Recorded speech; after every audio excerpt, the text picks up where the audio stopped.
There are many different comprehension strategies that we can use when reading informational text. And in science especially, one of the ideas that I chose to use tonight is the idea of is the comprehension strategy of idea sketches. And it's a very effective way for students to create a graphic organizer for them to use in small groups as they read through the science text. They sift through the information that's given and then identify the main ideas and supporting ideas and then develop that into a graphic organizer. The way it works is that, first of all, the teacher would introduce a topic first. And for the topic that I chose to use plant. And I would start off with a plant in a jar. This would immediately get their attention because it is a plant in a sealed jar. And I would ask the students how long they think the plant could survive inside the jar. And we would not open the jar. We would not give it water. We would not do anything except leave it in a window where it could receive sun, be at a consistent temperature between 60 and 80 degrees. And students would give their ideas on how long this plant would survive. And then we would check to see how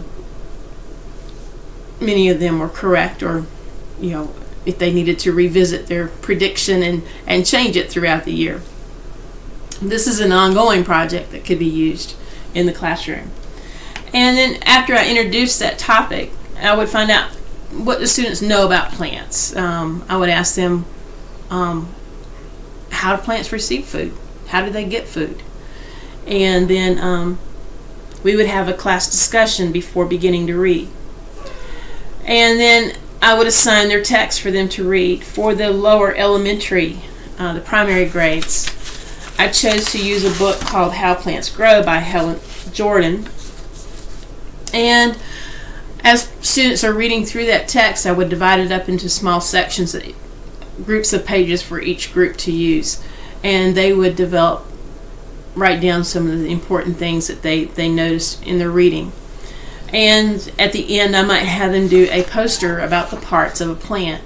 And then they could label the parts of the plant. They could tell, maybe color this in at the bottom for the soil. And they might add a sun at the top for the plant receiving sunlight. So that's one way that they can contribute with a poster in the classroom. My upper elementary, I would have them do the life cycle of plants. And it's an online article, and they would read through that, and then they would create their own life cycle of a plant, and they would give it a title, and they would label and draw boxes and circles or whatever they wanted to use as a graphic organizer presenting the life cycle of the plant. For my middle school grades, I chose to use historical plant studies, and these are plant studies that were done from the 1600s to the 1800s by various scientists, and they presented some questions that they needed to answer in their experiments. And for example, I have Nicholas Theodore de Saussure is one of the scientists, and I would have students start off by putting his name in the center of the paper or their poster board and the year that he did his experiment. And from there, the students could go around and identify the different parts of the experiment that he did. But they would start with his hypothesis, his procedures that he followed, the experimental problems that developed throughout the experiment, his findings when he finished the experiment, and what conclusions he drew from that. And then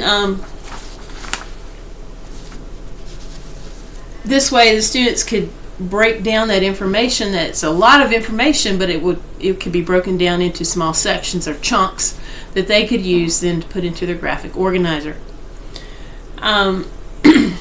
Students have to work together to come up with their poster board, and after they finished their posters, then we would present them to the class, and then we'd hang them in chronological order around the classroom so that students could see the progression of the plant studies.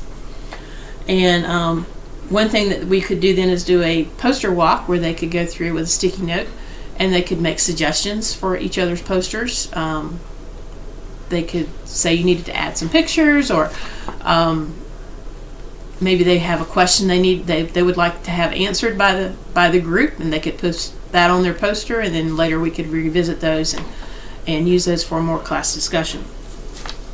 Some of the 3 questions that I came up with for the middle school historical articles, I would have them first of all name the scientist and when the experiment took place.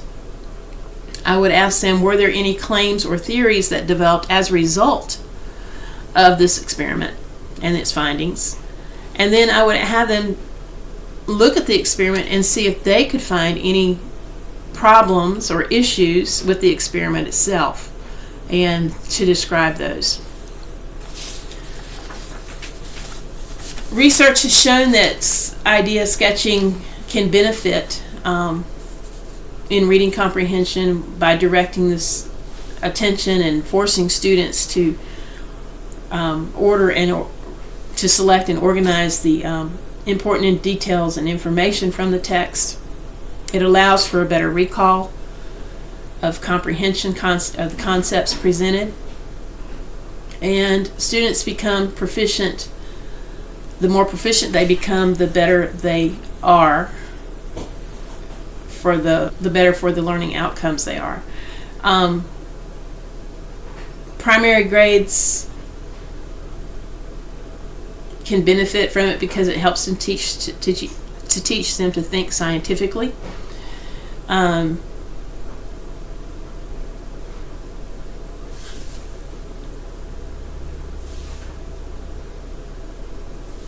As we finish and close up with this, it helps students to collaborate together in small groups, and that's one of the 21st century learning skills that they desperately need to have. And by collaborating together and working together to create their posters, then they can come up with a consensus of what needs to be on their poster. And these are important. This is an important strategy for students to learn, and idea sketching can help them understand their scientific texts much better.